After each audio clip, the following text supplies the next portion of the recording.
बिस्मिल्लाहिर्रहमानिर्रहीम। अस्सलामु अलैकुम अहबाब। इस्लामिक सॉल्यूशन चैनल में आप अहबाब को खुश आमदीद कहते हैं। आज की इस वीडियो में आपको नमक के एक ऐसे इस्तेमाल के बारे में बताएंगे जिसके बारे में आपने आज तक नहीं सुना होगा।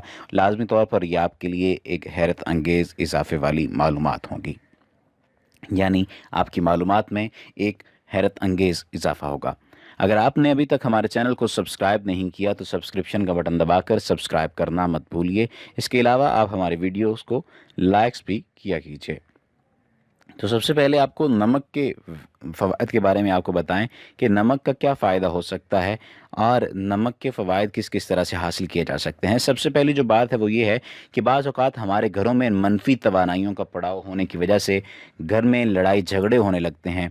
घर में आने वाले रिश्तेदार, दोस्त या मेहमान अपने साथ मनफी तवानाई लेकर आ सकते हैं, जिसकी वजह से घर का सुकून ख़राब हो जाता है।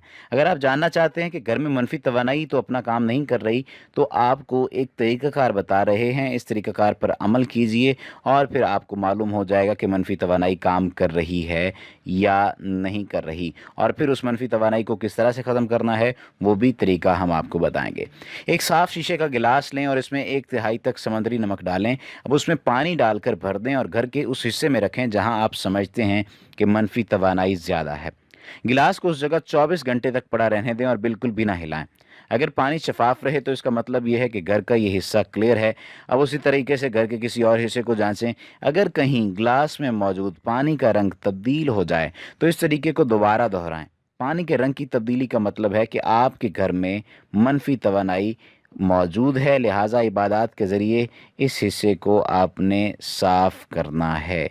ये जो बुनियादी बात है, ये बड़ी अहम बात है कि आपने इन तमाम तरीक़ों के ज़रिए से अपने घर को साफ़ करना है। इन जादूगरी को किन तरीक़ाकार के ज़रिए से ख़त्म किया जा सकता है, इन मनफी तवानाइयों को किन तरीक़ाकार के ज़रिए से ख़त्म किया जा सकता है, ये भी हम आपको बताएँगे। और ये भी आज आपको बताया जाएगा कि हुज़ूर सल्लल्लाहु अलैहि वसल्लम मुख्तलिफ़ बीमारियों का इलाज किस तरह से करते थे। सबसे जो पहली बात ये है कि आप अपने घर से किस तरह से निकाल सकते हैं अपनी नेगेटिव एनर्जीज़ को, किस तरह से आप एक जो है अपने घर को पुरसुकून घर बना सकते हैं। इसके लिए हम आपको मुख्तलिफ़ किस्म की जो है एनर्जीज़ के बारे में बताएंगे, मुख्तलिफ़ चीज़ों के तरीक़ों और चीज़ों के बारे में बताएंगे। सबसे पहले तो आपने ये काम करना है कि अगर आपको महसूस होता है कि नेगेटिव एनर्जी है तो अपने घर के कोनों में आप नमक जो है वो पुट करना शुरू कर दें। आपको इल्म हो जाएगा कि नमक के पुट करने से क्या किस कदर आपको फ़ायदा हो रहा है और आपकी एनर्जी जो है वो नेगेटिव से पॉजिटिव से किस तरह से मज़ीद पॉजिटिव होती है और नेगेटिव से किस तरह से मज़ीद पॉजिटिव की जानिब आती है। इसके अलावा और भी तरीक़ाकार हैं जिनके ज़रिए से आप अपनी मुख्तलिफ़ चीज़ों को, क्रैपी फीलिंग्स को, जो भी आप फ़ील कर रहे हैं उन्हें आप बेहतर कर सकते हैं और नेगेटिव एनर्जीज़ को ख़त्म कर सकते हैं।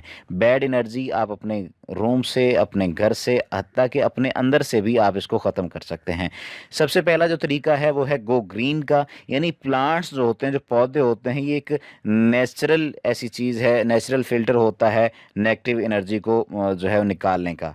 इस बात को यकीनी बनाइए कि हर जो हिस्सा है, रूम का जो हर हिस्सा है, उसका जो टाइम स्पेंड आप करते हैं, ये एटलीस्ट आप कम से कम एक दिन में एक दफ़ा तो आप उसमें टाइम स्पेंड करते हैं।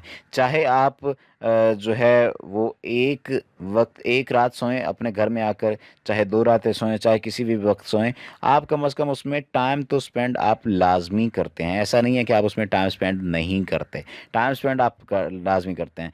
लेकिन आपने क्या करना है, आपने अपने घर की जो घर का अपना जो कमरा है, उस कमरे की आप एक गैलरी में या उस विंडो में आपने कोई छोटा सा पौधा रखना है। जब आप वो पौधा रखेंगे तो जब आप विंडो को खोलेंगे तो जो सनलाइट आएगी वो एक नेचुरल क्लिनज़र के ज़रिए से होके आएगी और उसमें किसी किस्म की नेगेटिव एनर्जी भी नहीं होगी और इसके साथ साथ आपको ऑक्सीजन भी मिलती रहेगी। इसके बाद आप जो बारी आती है वो ये है कि क्लेम द स्पेस।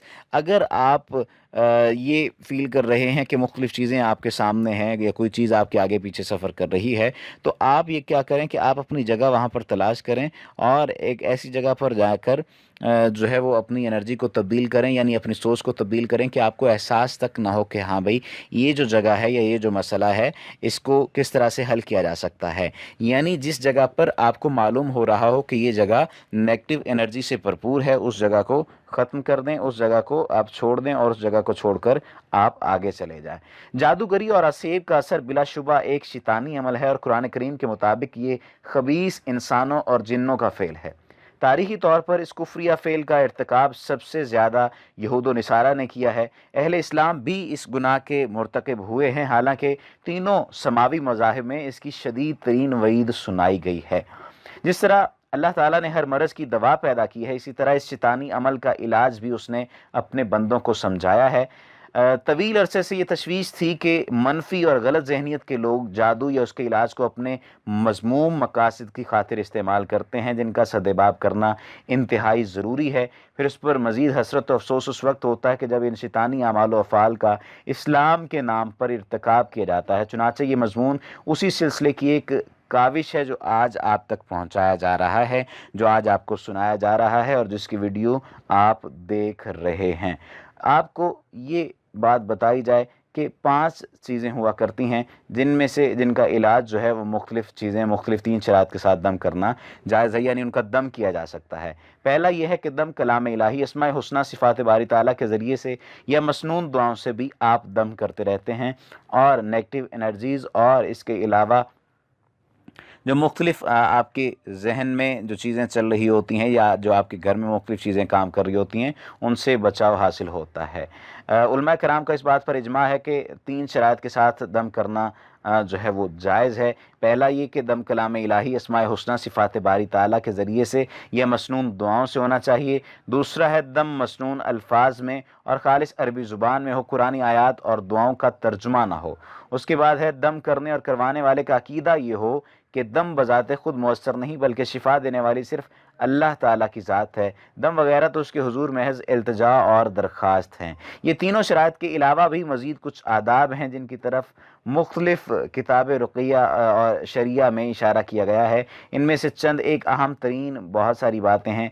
वो ये है कि किसी जादूगर से इलाज करवाना जायज़ नहीं, क्योंकि जादूगर के मुतालिक नबी करीम सल्लल्लाहु अलैहि वसल्लम ने फरमाया, जो किसी काहन, जादूगर या नजूमी के पास आया और इसकी बातों की तस्दीक की तो यकीनन उसने मोहम्मद सल्लल्लाहु अलैहि वसल्लम पर नाजिल होने वाली शरीयत का इनकार किया।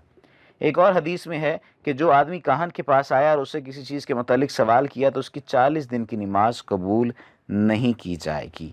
तो 40 दिन की नमाज जो कबूल नहीं की जाएगी, ये आप देखिए कि ये कितना बड़ा मसला है। अब आपको जादू टोने और असेब की अलामात के बारे में बताते हैं। कोई एक अलामत अगर किसी शख्स या घर के अंदर पाई जाती हो तो उसे शरई मुआलिज से तस्दीक कर लेनी चाहिए और करवा लेनी चाहिए, जबकि कुछ अलामात तो बजाय ख़ुद जादूकशी की और जादू की तस्दीक करती हैं। ऐसी अलामात की मौजूदगी में कुरान और सुन्नत के ज़रिए फ़ौरी तौर पर इलाज ज़रूरी है, बसूरत दीगर गलत नताइज मरतब हो सकते हैं। जादू की अलामात 2 तरह की हैं। एक तो हालत नींद की अलामात, हालत बेदारी और दौरान दम ज़ाहिर होने वाली अलामात हैं। हालत नींद की अलामात क्या होती हैं कि बेख्वाबी हो जाती है, इंसान काफ़ी देर तक बिल्कुल सो नहीं सकता, कल को मलाल, कसरत बेदारी की वजह से तबीयत में उकताहट और घबराहट वगैरह रहने लग जाती है, घुटन होने लग जाती है। ख्वाब में कोई ऐसा मंजर देख लेता है इंसान के, कोई गला दबा रहा है, कोई पीछे लगा हुआ है या सीने के ऊपर दबाव की कैफियत है और चाहते हुए भी किसी को मदद के लिए आप नहीं बुला पाते। नंबर 4, डरावने ख्वाब आते हैं। मसलन ख्वाब में देखे कोई मुझे कत्ल कर रहा है, कुएं में गिरा रहा है, छत और बुलंदी से फेंक रहा है या कुछ भी अगर ऐसा देखते हैं तो भी आपको शरई मुआलजे की ज़रूरत है या उससे आपको रहनुमाई की ज़रूरत है। ख्वाब में आप सांप देखें, कुत्ता देखें, बिल्ली, भैंस जैसे जानवर वगैरह देखें। नींद के दौरान दांत पीसना भी बहुत अजीब अमल है, यानी आप नींद के दौरान दांत पीसते हैं तो भी ये आपके लिए मसला बन सकता है। नींद के दौरान हंसना या कलाम करना। हालत बेदारी और दौरान दम ज़ाहिर होने वाली अलामात में ज़िक्र इलाही, नमाज भी शामिल है। अतात इलाही के अलावा अतात इलाही के कामों में रुकावट भी शामिल है। तो इन तमाम चीज़ों को मद्देनज़र रखते हुए आपने इस बात का ख्याल रखना है कि अगर कोई चीज़ ऐसी आपके सामने आती है, यानी अज़ान या तिलावत कुरान और मसनून जो अज़कार हैं, तो वो सुनकर अगर आप बेचैन हो जाते हैं, आप जो काम कर रही हैं आपका वो काम छोड़ने को दिल नहीं करता और आप अज़ान को भी मुसीबत समझना शुरू कर देते हैं, तो ये आपके लिए बुरी अलामात हैं। आपको अपने मुआलिज से रुजू करना चाहिए, शरई मुआलिज से, किसी आलिम दीन से रुजू करना चाहिए। इसके अलावा निसाबी और गैर निसाबी कुतब, बिलखुसूस कुरान मजीद पढ़ते हुए सर दर्द होता है, घबराहट होती है और बेचैनी महसूस होती है, तो یہ بھی آپ کے لیے مشکلات کا سبب بن سکتا ہے۔